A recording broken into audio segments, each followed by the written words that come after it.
ان الحمد للہ وحدہ والصلاة والسلام علی من لا نبی بعدہ۔ آج انشاءاللہ چوتھے پارے کا خلاصہ بیان ہوگا۔ چوتھے پارے کے آغاز میں اللہ رب العالمین، اللہ احکم الحاکمین نے ارشاد فرمایا: لن تنالوا البر حتى تنفقوا مما تحبون وما تنفقوا من شيء فإن الله به علیم۔ تم اس وقت تک نیکی کا اعلیٰ مقام حاصل نہیں کر سکتے جب تک اپنی سب سے پسندیدہ چیز اللہ کی راہ میں خرچ نہ کرو۔ تو سب سے پسندیدہ جو چیز ہے وہ اللہ کی راہ میں خرچ کرنی چاہیے۔ اور پھر آگے اللہ تبارک تعالیٰ نے حج کے متعلق فرمایا: وَلِلَّهِ عَلَى النَّاسِ حِجُّ الْبَيْتِ مَنِ اسْتَطَاعَ إِلَيْهِ سَبِيلًا۔ جو کوئی وہاں پہنچنے کا یعنی کہ مقدور رکھتا ہو، استطاعت رکھتا ہو، اسے چاہیے کہ وہاں جا کر بیت اللہ کا حج کرے۔ اور اسی طرح اللہ رب العالمین نے یہاں پر ارشاد فرمایا: یا ایھا الذین آمنوا اتقوا اللہ حق تقاتہ ولا تموتن الا وانتم مسلمون۔ اے ایمان والو، اللہ تعالیٰ سے ڈر جاؤ جیسا کہ ڈرنے کا حق ہے، اور مرنا تو مسلمان ہی مرنا۔ حالانکہ موت کا پتہ نہیں، اس کا مطلب ہے کہ ہر وقت تقوی کے اندر ہی رہنا چاہیے اور مسلمان فرما بردار بن کر رہنا چاہیے۔ پھر آگے اللہ رب العالمین نے مسلمانوں کو تفرقہ بازی سے منع فرماتے ہوئے فرمایا: وَاعْتَصِمُوا بِحَبْلِ اللَّهِ جَمِيعًا وَلَا تَفَرَّقُوا۔ اللہ کی رسی کو مضبوطی سے تھام لو اور فرقوں میں نہ بٹو۔ اور پھر اللہ رب العالمین نے مسلمانوں کو آگے دعوت دینے، نیکی کی دعوت دینے، برائی سے منع کرنے، تبلیغ کرنے کے حوالے سے فرمایا: وَلْتَكُن مِّنكُمْ أُمَّةٌ يَدْعُونَ إِلَى الْخَيْرِ۔ تمہارے اندر ایک ایسی جماعت ہونی چاہیے جو لوگوں کو بھلائی کی طرف بلائے۔ یأمرون بالمعروف وینہون عن المنکر۔ وہ لوگوں کو نیکی کا حکم دے، برائیوں سے منع کرے۔ وَأُولَٰئِکَ هُمُ الْمُفْلِحُونَ۔ یہی لوگ کامیاب ہونے والے ہیں۔ پھر آگے اللہ رب العالمین، اللہ احکم الحاکمین نے مسلمانوں کی کچھ صفات بیان فرمائی اور اہل کتاب کو کچھ ڈراوا بیان فرمایا اور ان کو سمجھایا۔ پھر اس کے بعد اللہ رب العالمین نے اسی صورت کے اندر، اسی پارے کے اندر یہاں پر جو ہے وہ غزوہ احد کے بارے میں خصوصی طور پر تفصیل سے ذکر فرمایا ہے۔ غزوہ بدر کے بارے میں تفصیل سے سورۃ الانفال کے اندر ذکر ہے، اور غزوہ احد کے اندر تفصیل کے ساتھ جو ہے وہ اس سورہ مبارکہ سورہ آل عمران کے اندر ذکر ہے۔ تو اللہ تبارک تعالیٰ یہاں پر فرماتے ہیں: وَسَارِعُوا إِلَىٰ مَغْفِرَةٍ مِّن رَّبِّكُمْ وَجَنَّةٍ عَرْضُهَا السَّمَاوَاتُ وَالْأَرْضُ أُعِدَّتْ لِلْمُتَّقِينَ۔ اس جنت کی طرف جلدی کرو، تیزی کرو، دوڑو، اس کو حاصل کرنے کی کوشش کرو جس کی چوڑائی جو ہے وہ زمین و آسمان کے برابر ہے، اور اس کی لمبائی کتنی ہوگی اللہ بہتر جانتا ہے۔ اُعِدَّتْ لِلْمُتَّقِينَ، یہ اللہ تعالیٰ نے متقین کے لیے تیار کی ہوئی ہے۔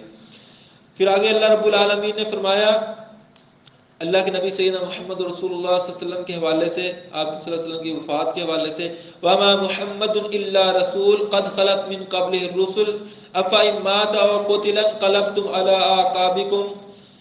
اللہ تعالیٰ فرماتے ہیں محمد صلی اللہ علیہ وسلم اللہ تعالیٰ کے سچے رسول ہیں، ان سے پہلے بھی بہت سے رسول گزر چکے ہیں، اور اگر یہ فوت ہو جائیں یا شہید ہو جائیں تو کیا تم اپنی ایڑیوں کے بل پھر جاؤ گے، یعنی دین کو چھوڑ دو گے؟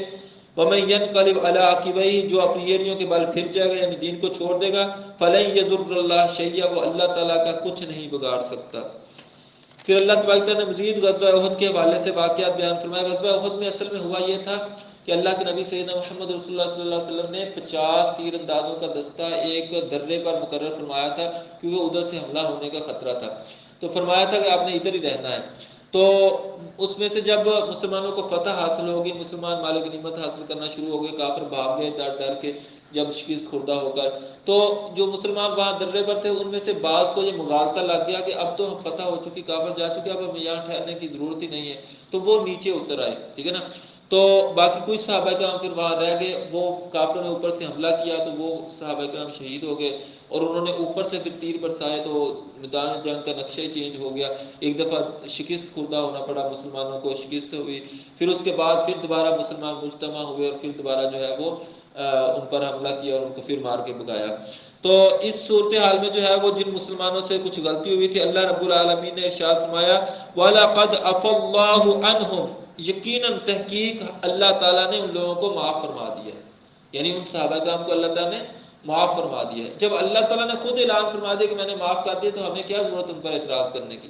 بعض لوگ صحابہ کرام پر انگلی اٹھاتے ہیں اور اعتراض کرتے ہیں کہ وہ جی بھاگ گئے تھے، یہ ہوا تھا وہ ہوا تھا. جب اللہ تعالیٰ نے جب وہ بھاگنا اللہ تعالیٰ کی نافرمانی تھی اور اللہ تعالیٰ نے اس کو معاف فرما دیا اس گناہ کو، پھر ہمیں ضرورت ہی نہیں اس کو جو ہے وہ دوبارہ کسی کو الزام دینے کی. اللہ تعالیٰ ہمیں بھی اور ان کو بھی ہدایت عطا فرمائے. آگے اللہ تعالیٰ فرماتے ہیں لقد من اللہ علی المؤمنین، اللہ تعالیٰ نے مومنوں پر بہت بڑا احسان کیا. اذ بعث فیہم رسولا، جب ان کے اندر اللہ تعالیٰ نے ایک رسول بھیجا، من انفسہم، انہی کی جانوں میں سے، ان کی نسل میں سے، یتلو علیہم آیاتی، وہ ان پر اللہ تعالیٰ کی آیات کی تلاوت کرتے ہیں، ویزکیہم، اور ان کا تزکیہ نفس کرتے ہیں، ویعلمہم الکتاب والحکمہ، انہیں کتاب اور حکمت سکھاتے ہیں، وَإِن كَانُوا مِن قَبْلُ لَفِي ضَلَالٍ مُبِينٍ، اور اس سے پہلے تم دور کی گمراہی کے اندر، واضح گمراہی کے اندر بھٹک رہے تھے. تو اللہ تعالیٰ نے یہ بہت بڑا احسان کیا کہ اللہ تعالیٰ نے ہمارے اندر اللہ کے نبی صلی اللہ علیہ وسلم کو بھیجا اور اس نے آ کر جو ہے وہ لوگوں کو دین کا سیدھا رستہ سکھایا.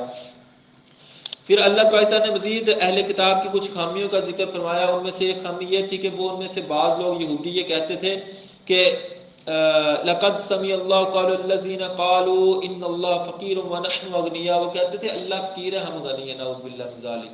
یعنی کہ وہ اللہ تعالیٰ کہتے تھے کہ اللہ تعالیٰ ہمیں کہتا ہے کہ اچھا قرض دو، ٹھیک ہے نا، ہمیں جو ہے وہ میری راہ میں مال خرچ کرو. تو اس پر وہ اللہ تعالیٰ کے بارے میں یوں کہتے تھے یہودی.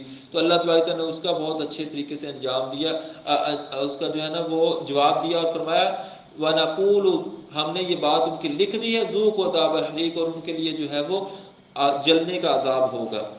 پھر یہ صورت جو ہے سورہ آل عمران یہاں پر مکمل ہوتی ہے. اس کا آخری رکوع جو ہے بڑا زبردست ہے، اس کے اندر جو ہے بہت سی دعائیں بھی ہیں.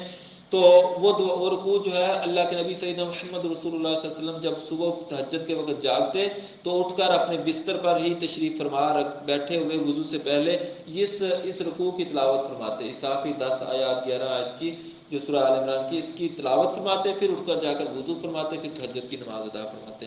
تو ہمیں بھی چاہیے یہ رکوع جو ہے یاد کر لیں اور اس کو پڑھیں.